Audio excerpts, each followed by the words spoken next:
Hi, mamas. Welcome back to the channel. Thank you so much for stopping by. If it's your first time, thank you and welcome. And if it's your second, third, fourth, fifth time, thank you. Welcome. So, today I'm thinking about back to school. We've already gone back, so this is our second week. But for some of you, I don't know if you've gone back already or if you're going this week or next week. But I was like, hold on, it's not too late for what I've been thinking about. So it's not too late for me to share it. So I want to get up here and do just that. So I'm gonna jump right in. But I didn't want us to miss the opportunity as far as back to school being the potential for a new beginning.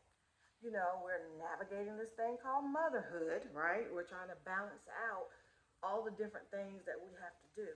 And part of that is taking advantage of any opportunity that presents itself. You know, anything that could make our life easier, anything that could help us with the whole joy, you know, finding that joy and being able to embrace motherhood. So, anyway, with all that being said, I was thinking about back to school. And some of the things that came to mind that this time of the year brings is, for one, an opportunity to set a new and or different routine. So I don't know how many of you have already, thought about this, but take a minute and kind of reflect on last school year and think about, what were some of the things that you did or that you guys did as a family that worked, that were actually successful. And let's keep those things. But also think about the things that really like did not help you at all. Things that led to stress, things that led to you being late, maybe being behind schedule, turning paperwork in late, or the children missing their bedtimes because the schedule is all off, or different soccer practices, or whatever. It's like the different things that did not work that you found it to be very difficult to manage. Let's look at those things and let's see what might be a way that you can tweak your routine this year. So that's one thing that I want to kind of throw out there to you. Like, how was your routine last year? Because again, you may not have taken time to think about it. That's what I'm here for. We're helping each other. We're coming up with little tips and stuff, practical things that we can do. So think about it. What about your routine last year did not work? And let's get rid of it. Let's find a different way to do it. And then what happened or what worked last year, let's keep it.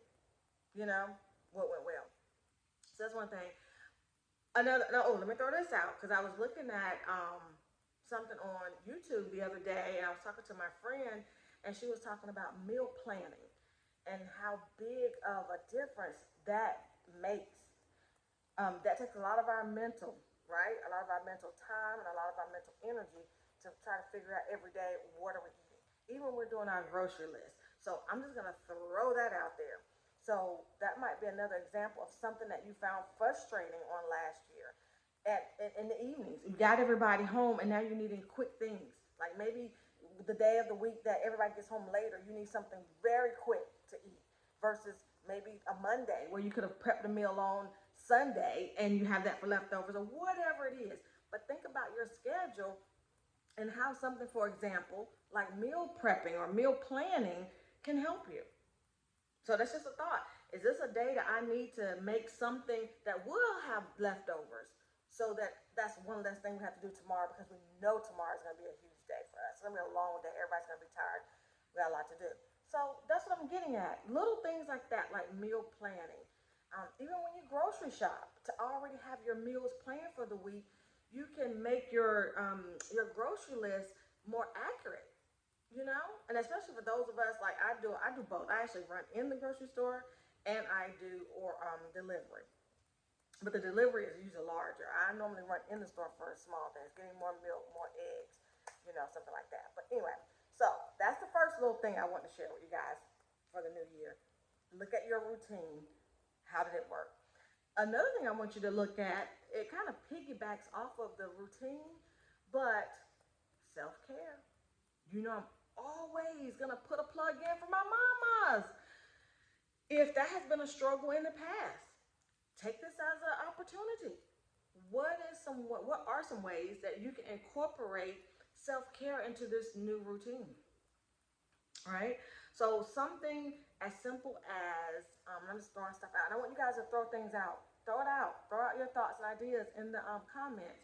But one thing I thought about having a set bedtime, and I know you probably a lot of you are probably thinking, duh, we have a set bedtime.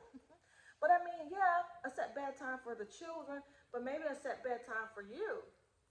And if the gap is big enough, let's say the children go down at, I don't know, 8, and your bedtime is 10, that window of time between 8 and 10, that can be some of your self care time. That could be time that you read your book, you paint your nails, you scroll on social media. It's whatever you want to do with that time. But you know what I'm saying? Put yourself in there. And I think I've shared this with you guys before, but one of the things that I do, not every day, but usually the days I'm going into work, I'll do it because my hustle and bustle starts at 5:15 in the morning. Usually when I get up, I start getting the girls up and Adam.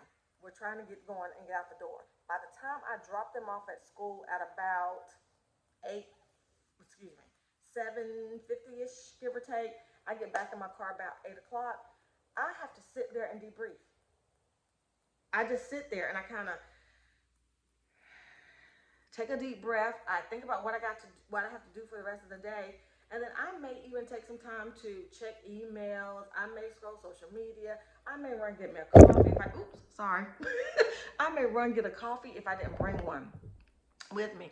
But the point is, that's a little bit of time, right, that I have between dropping the children off and going to work, where I'm literally in the car.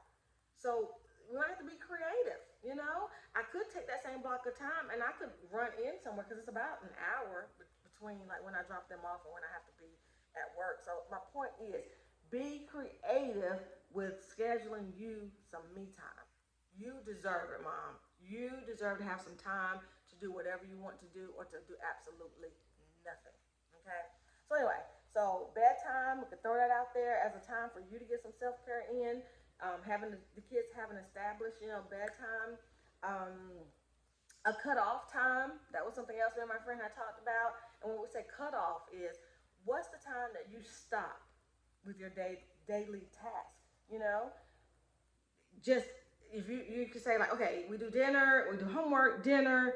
I have kids down, by 8. Maybe you have to get clothes out for the next day or whatever. I don't know, but you could have a set time where you're like, but by 9 or by 8:30 or by whatever time, I'm done. That's another self care tip. Have a time that you can mentally and physically check out. You're done for the day. You're off. And especially for my stay at home moms, you really have to work hard at creating those boundaries because you are at home all day. You work at home, where some of us go out and work, outside of the home. So it's easier to say, oh, I get off at this time, or I have to be in the office or at work at this time. For you guys, you're in the home all day. So you really might find it beneficial to have a cut off time and then you're done. And whatever else just has to wait until the next day. But anyway, so those are some things I want to share with you. The last thing I was thinking about as a positive, something for us as moms to look at or to think about as we move into this new school year, setting new goals. It's kind of like the beginning of the year, kind of. But let's set new goals. And they could be academic based goals, though. So let's say, like, I'll use us for example. Last year, my oldest she struggled a little bit in math. It was fractions, and it got to the point where it was like more than what I could help her with. I was explaining it the best I knew how. I was using little tools and methods to try to help her get it. I literally pulled out an old chalkboard from up in the attic. I had a chalkboard where I would write the problem out and like work it with her and talk it out. Anyway, none of that helped. So we ended up getting her a tutor. So I'm saying that to say this year we've already set a goal that she's going to excel in math. And if we see that we need a tutor, we're not going to wait this time. We're going to go ahead and get ahead of that now. Um, I was trying to think of another goal. I'll give you guys as an example. You guys, if you could think of some, drop it down in the comments. But it could be, let's say, when your children, they didn't make the team, they didn't make the cheerleading team, or they didn't make the soccer team or the basketball team, and maybe they've been working at it over the summer, and there's a new goal. So don't be afraid to set academic goals, for you and for your children. So I guess it's a way to kind of change our mindset and to think of the new year as new opportunities, new beginnings, and not just like new clothes. That's what my girls, they were not even clothes. They were all into the school supplies, having a new backpack and a new water bottle. But anyway, we want it from the mother's perspective, from mama's perspective. We want it to be a little bit more, I don't know, not so get around fashion or things that don't matter to us but matter to them. So academics, making good grades, you know. I bought my daughter a planner this year. Normally the school would provide one. So that was something we did this year for the first time. We actually went and looked at the different planners, and I let her flip through the pages to see what it is that she needs to write down each day, and did what planner best served her purpose. And so that was something new that we did this year. So again, just try to embrace those little moments like that, like helping her pick out her first planner, that she got to pick and not the school, give her what it gave her or whatever. So anyway, I said all that to say, new beginning, mommy, new beginning. You got this. We're gonna rock this year, and I just did not want to miss the opportunity with it being the beginning of the year to not get up here and say something to encourage us and to make sure that I slipped in some self care in there. So, guys, please like, subscribe, hit the notification bell. Thank you for all the people that have subscribed. I really appreciate it. And please share with friends, share with other mamas people that want to be a mama, and get them up here so that we can share in the comments tips. So everything is not coming from me, which I don't mind sharing. And I share things from my perspective, from my friends, and different mommies that I work with every day. But anyway, that's it, guys. Have an amazing day. Have an amazing school year. Don't forget to comment. Let us know what you're thinking. Do something for yourself today. Make yourself feel special. And I look forward to seeing you real soon. Bye.